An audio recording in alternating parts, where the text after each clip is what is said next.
David Balcombe recovered from a dreadful start to produce some fine figures as Hampshire shaded the opening day of their LV County Championship match with Lancashire at the Ageas Bowl in spite of the efforts of Andrea Agathangalou. Glen Chappell won the toss and decided the surface and conditions were good enough to bat first, even though it was certainly not a hot and balmy day near the south coast. But Chappell would have been pleased with the start, especially as Balcombe's first over included 9 deliveries and cost 21 runs. Balcombe's opening partner James Tomlinson was right on the money, however, and he twice thought he'd trapped Luke Proctor in front in the same over. He wasn't the only one either, with the fielders behind the stumps also looking convinced. The only opinion that mattered, of course, was the one of the umpire, and he found reasons to decide that neither shout was good enough. Lancashire, who've won their last 2 LV County Championship matches in spite of being dismissed cheaply in their first innings, would have been happy with their start this time. Stephen Moore was back in their side for his first championship game of the summer, and he led the way with a bright 30 made in the first 10 overs. Indeed, both he and Proctor were racing along at 5 runs per over before Tomlinson found the edge of Moore's bat, giving James Vince a catch in the slips. Things started to more resemble the 4-day game thereafter. Balcombe, who came off after his first 4 overs went for 31, was now back on, and in the second over of his new spell, he had Carl Brown held in the slips by Liam Dawson, leaving Lancashire on 63 for 2. An early lunch was taken because of rain, and on the restart, Proctor was given a life, as Michael Bates dived in front of first slip to parry the edge away. Bates was in the Hampshire side for the injured Adam Wheater. Dawson proved, on the other hand, to be a very reliable man behind the stumps, and when Ashwell Prince, fresh from his 100 on the previous night in the Yorkshire Bank 40, edged Tomlinson, Dawson was on hand to snap it up. Lancashire had received some bad news in the morning, with Simon Katich, the former Hampshire player, being hit in the head during the pre-match net session.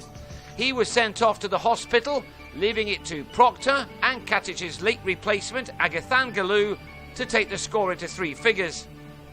Proctor was by now leading the way. A short-arm jab off Vince through mid-wicket took him to his second 50 of the so-called summer. He'd needed 121 deliveries for this one, 10 of which had brought him boundaries.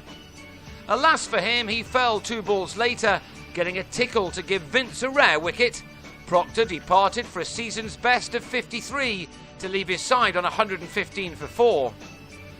It had been a brave decision by Jimmy Adams to give Vince the ball, although it didn't always work. Agathangalou pulled him for a 6, while Danny Briggs received the same treatment from Stephen Croft, as this pair of batsmen added 49 runs for the 5th wicket in 11 overs. But Lancashire began to slip up once Croft, on 20, nicked the returning Balcombe behind. The bowler then had Gareth Cross well held by Briggs at backward point, before finishing off the afternoon session with a delivery which proved to be much too good for Wayne White, who offered Dawson his 3rd catch of the day. That was 4 for Balcombe, and he didn't have to wait too long for his 5th. The first time he's done that this year, but the 9th time he's achieved it in his career. Kyle Hogg was the man to go, carving to Michael Carberry, a wicket which left Lancashire struggling in their first innings again on 182 for 8. In their recent wins over Glamorgan and Essex, they managed to score only 123 and 177 in their first innings. So, as Agathangalou and Chappell now took them beyond 200, they may well have been smiling.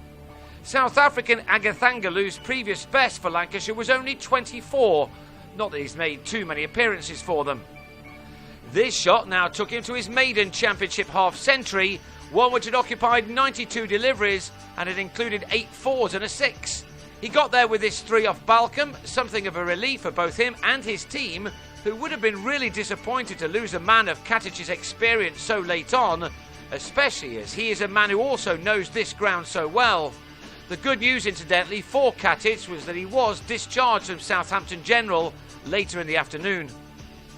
Agathangalou and Chappell added 43 valuable runs for the 9th wicket, a partnership which was ended by Chris Wood, who had Chappell held by Sean Irvine for 10. With only Simon Kerrigan left and the second new ball soon due, Hampshire would have fancied finishing off the innings quickly, but they were denied that by Agathangalou, a player who, by all accounts, is good at almost everything. He can clearly bat, can bowl both leg and off spin and can keep wicket. Oh, he's also handy at squash, rugby and hockey, and can probably cook really well too.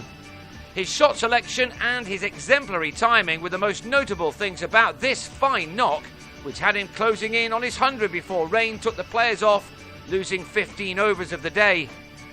The South African-born player with a Cypriot father, hence my struggles with the pronunciation of his surname, went to the close on 93, and with Carrigan defending well when he needed to, Lancashire ended the opening day relatively well placed on 252 for 9. They certainly would have taken that at 182 for 8. Balcombe, incidentally, ended the day with figures of 5 for 92.